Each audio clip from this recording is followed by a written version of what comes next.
Good morning students, how are you? I hope you all are too good.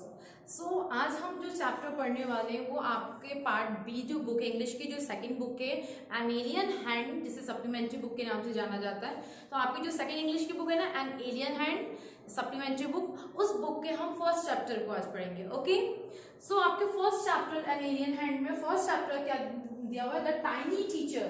The tiny teachers के बाद एक tiny teacher यहाँ पे आपको बताया गया है कि ये स्टोरी एक आंट के लाइफ उनके बारे में. जो आंट्स होती हैं, वो चींटियां जो होती हैं, वो अपनी लाइफ कैसे जीती, उनकी जो लाइफ रहती है वो किस तरीके से रहती है. ठीक है, so let me start without any wasting time. Okay, let's start. So इस स्टोरी में आपको ये बताया गया है टाइनी टीचर में कि जो चींटियां होती हैं वो बहुत ज्यादा ये हार्ड वर्कर होती है. वी ऑल नो कि चींटियां हम सब जानते हैं कितनी हार्ड वर्कर्स होती हैं. तो उनकी जो चींटियां होती हैं हमेशा ग्रुप में चलती हैं, साथ एक साथ. जो चींटियां होती हैं वो ग्रुप में साथ जाती हैं, ग्रुप में ही लाइन से बिल्कुल जाते हैं. अच्छा, उनकी जो आगे रहता है, उनके आगे एक पैलर लगा होता है. पैलर उसके मतलब एक एंटीना टाइप का लगा होता है. उसी से सारी चींटियां जो होती हैं उसी को फॉलो करती हैं और एक की लाइन के पीछे उसको फॉलो करते हुए वो चलती हैं.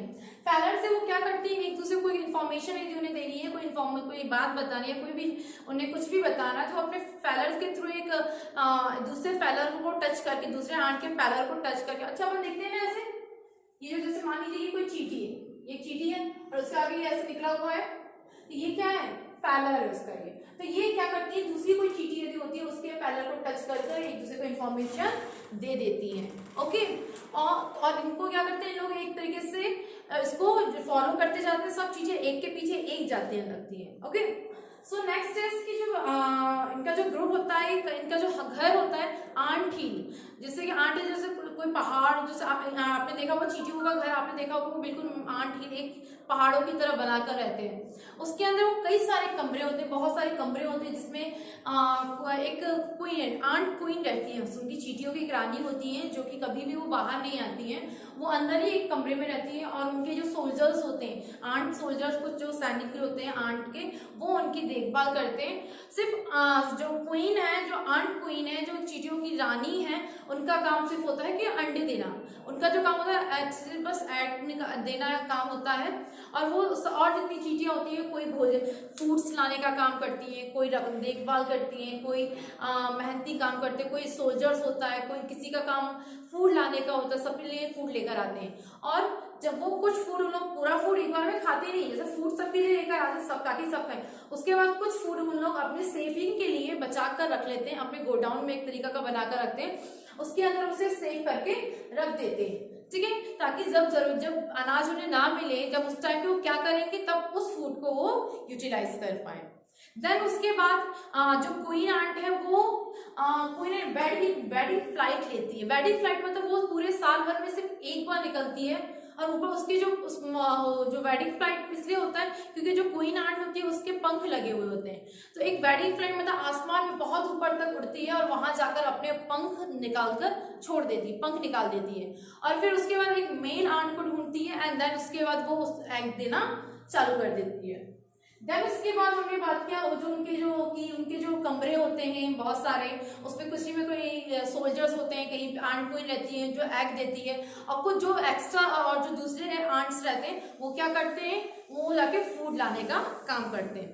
ओके, देन उसके बाद नेक्स्ट क्या कर होता है कि जो उनका जो आंट हिल है वहां पे अकेले आंट्स ही नहीं रहती हैं, उनके अलग भी जो कीड़े मकोड़े होते हैं वो भी इनके ऊपर रहते हैं. जैसे कि मान लीजिए ग्रीन फ्लाई कोई हो गया, या लेजर हो गया, ब्रीड ऑफ आंट्स का मतलब दूसरी प्रजाति की जो चींटियां होती हैं उनको बोलते हैं ब्रीड्स ऑफ आंट्स.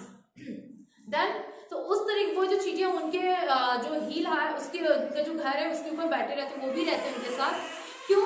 क्योंकि उन लोग क्या करते हैं, कुछ जूस ही निकालते हैं, उनको जूस निकालते हैं. जिस तरीके से हम लोगों के लिए, जैसे कि जूस हम लोगों के लिए जूस इंपॉर्टेंट, इसी तरह उनके लिए जूस कहाँ से आता है, जो ये अदर जो कीड़े मकोड़े होते हैं, ग्रीन फ्लाई, ये सब अपने निकालते हैं, तो वो उनके लिए जूस का काम करते हैं. ठीक है, देखा आंट को वैसे हम बता के कुछ लोग आंट इतने ज्यादा टैलेंटेड होते हैं, इतने ज्यादा उनके पास दिमाग होता है वो, कि कुछ लोग तो आंट को पेट की तरह पालते हैं, मतलब पालतू उनको पालने का काम करते हैं. ओके, तो ये जो है ये स्टोरी थी आपकी टाइनी टीचर के ऊपर, जिसमें मैंने बताया टाइनी कौन है?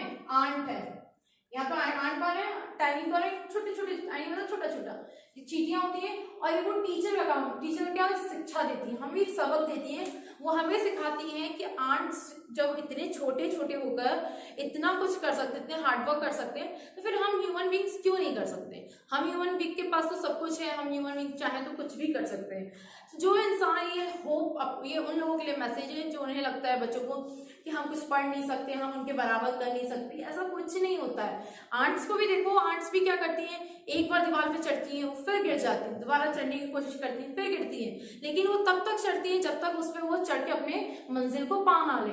तो उसी तरह हम ह्यूमन बींग्स को भी अपनी मंजिल को, अपने एम को, अपने लक्ष्य को प्राप्त करने के लिए, उसे अचीव करने के लिए हमें कोशिश करते रहना चाहिए, हार नहीं माननी है अपने को। एक बार कोशिश करोगे तो फेल होगे, दूसरी बार फेल होगे, तीसरी बार फेल होगे, लेकिन एक ऐसा टाइम आएगा जब वो 4th टाइम, जब आप बिल्कुल प्रॉपर तरीके से परफेक्ट हो जाओगे। Okay, so this is a story and मैंने इसका पीडीएफ आप लोगों को सेंड कर दिया है व्हाट्सएप पे। उससे क्वेश्चन आंसर आपको इसकी दूसरी कॉपी बनानी है, एक अलग से कॉपी बनानी है, उसमें इस चैप्टर्स को आपको लिखेंगे, ठीक है। देन उसकी नेक्स्ट वीडियो में हम ग्रामर पढ़ेंगे, और ग्रामर भी आप इसी कॉपी में करेंगे, सप्लीमेंट्री कॉपी में, और ये क्वेश्चन आंसर भी इसी कॉपी, एक कॉपी में करना है, ठीक है। आपकी टेक्स्ट बुक की कॉपी अलग होगी, ओके ना, इट मीन्स आपकी 2 कॉपीज होगी, जिसमें से टेक्स्ट बुक हनी जो है उसका पूरा क्वेश्चन आंसर होगा, और दूसरी कॉपी में आप ग्रामर और ये सप्लीमेंट्री का क्वेश्चन आंसर लिखेंगे। ओके, चलिए बाय, तब तक के लिए टेक केयर। ओके।